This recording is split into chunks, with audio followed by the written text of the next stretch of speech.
దర్శకుడు VI Anand direction లో అల్లు శిరీష్ కథానాయకుడిగా నటించిన తాజా చిత్రం ఒక్క క్షణం. ఎక్కడికి పోతావు చిన్నవాడ సినిమాతో బ్లాక్ బస్టర్ హిట్ ను అందించిన దర్శకుడు ఆనంద్ మరోసారి ప్రేక్షకులను ఆహ్లాదపరచడానికి అల్లు శిరీష్ ను కథానాయకుడిగా పెట్టి అద్భుతంగా చిత్రీకరించిన ఈ మూవీపై ప్రేక్షకుల్లో భారీ అంచనాలే ఏర్పడ్డాయి. ఇక అందరి అంచనాలను వమ్ము చేయకుండా ప్రతి ఒక్కరిని ఎంతగానో మెప్పించడానికి ఒక్క క్షణం సినిమాను నేడు ప్రేక్షకుల ముందుకి తీసుకురావడం జరిగింది. అయితే పెద్ద బ్యాక్గ్రౌండ్ ఉన్న ఫ్యామిలీ నుండి వచ్చినప్పటికీ తనకంటూ ఒక ప్రత్యేక గుర్తింపు ఉండాలని చెప్పి ఎంతగానో ప్రయత్నిస్తున్నాడు అల్లు శిరీష్. మరి ఈ మూవీతో ఆశించిన స్థాయిలో అల్లు శిరీష్ సక్సెస్ ను అందుకున్నాడో లేదో ఓసారి చూద్దాం. ముందుగా కథ విషయానికి వస్తే కొన్ని కోట్ల మంది జీవిస్తున్న ఈ ప్రపంచంలో ఎంతమంది జీవితాలు ఒకేలా ఉండొచ్చు, ఒకవేళ ఉంటే వారు ఎటువంటి ఇబ్బందులను ఎదుర్కొంటారు, వాటి కొరకు ఎలాంటి పరిష్కారాలను వెతుకుతారో అనే కాన్సెప్ట్ తో అద్భుతంగా చిత్రీకరించారు. ఇక ఆ నేపథ్యంలోనే తమ కొడుకు అల్లు శిరీష్ కి పెళ్లి చేయాలని అతని తల్లిదండ్రులు ఎంతగానో ప్రయత్నిస్తారు. కానీ అల్లు శిరీష్ మాత్రం పెళ్లిపై అంతగా ఆసక్తి చూపడు. అయితే ఒకరోజు హీరోయిన్ సురభితో పరిచయం ఏర్పడుతుంది. అది కాస్త ప్రేమ వరకు దారితీసి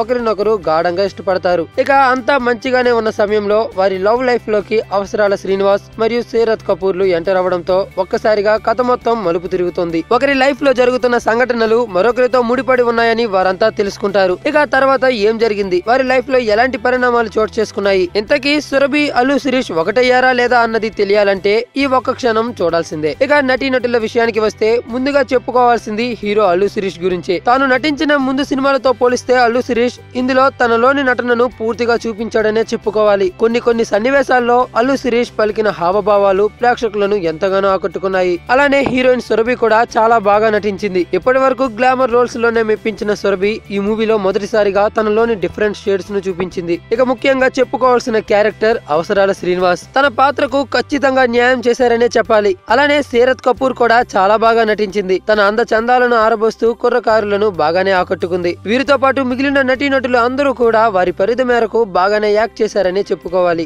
ఇక టెక్నికల్ పెర్ఫార్మెన్స్ విషయానికి వస్తే అతి ముఖ్యంగా చెప్పుకోవాల్సింది సినిమాటోగ్రఫీ గురించే. చాలా అద్భుతంగా ఉందని చెప్పడంలో ఎలాంటి సందేహము లేదు. విజువల్స్ తో ఆడియన్స్ ను మూడ్లోకి తీసుకువెళ్తూ కెమెరామెన్ తన ప్రతిభను చాటుకున్నాడు. అలానే సంగీత దర్శకుడు మణిశర్మ అందించిన పాటలు పర్వాలేదు, కానీ బ్యాక్గ్రౌండ్ మ్యూజిక్ మాత్రం ప్రతి ఒక్కరిని ఎంతగానో ఆకట్టుకుంది. నిర్మాణ విలువలు కూడా బాగానే ఉన్నాయి. ఇక దర్శకుడు విఐ ఆనంద్ గురించి ఎంత చెప్పినా కూడా తక్కువే అనిపిస్తోంది. ఎందుకంటే కథను తెరకెక్కించడంలోనే తన ప్రతిభను చూపించుకున్నాడు. ప్రేక్షకుడిని ఊహల్లోకి తీసుకెళ్తూ ఎంతగానో ఆహ్లాదపరిచాడు. సినిమాను చూసే వారందరినీ చివరి వరకు కట్టిపడేశాడనే చెప్పుకోవాలి. ఇక చివరిగా ఈ సినిమా గురించి ఒక్క మాటలో చెప్పాలంటే ఒక్క క్షణం మూవీని చూస్తున్న ప్రేక్షకుడు ప్రతి క్షణం మరింత ఆసక్తిని పెంచుకుంటాడు. మరి ఈ వీడియో నచ్చితే లైక్ చేయండి, అందరికీ రీచ్ అయ్యేలా షేర్ చేయండి. దీనిపై మీ యొక్క అభిప్రాయాన్ని కామెంట్ రూపంలో మాకు తెలియపరచండి. అలానే ఎప్పటికప్పుడు ఇలాంటి లేటెస్ట్ మూవీ రివ్యూస్ ను మీకు అందించే మా ఎస్క్యూబ్ హంగామా ఛానల్ ను సబ్స్క్రైబ్ చేసుకుని పక్కనే ఉన్న బెల్ సింబల్ ను క్లిక్ చేయడం మాత్రం మర్చిపోకండి.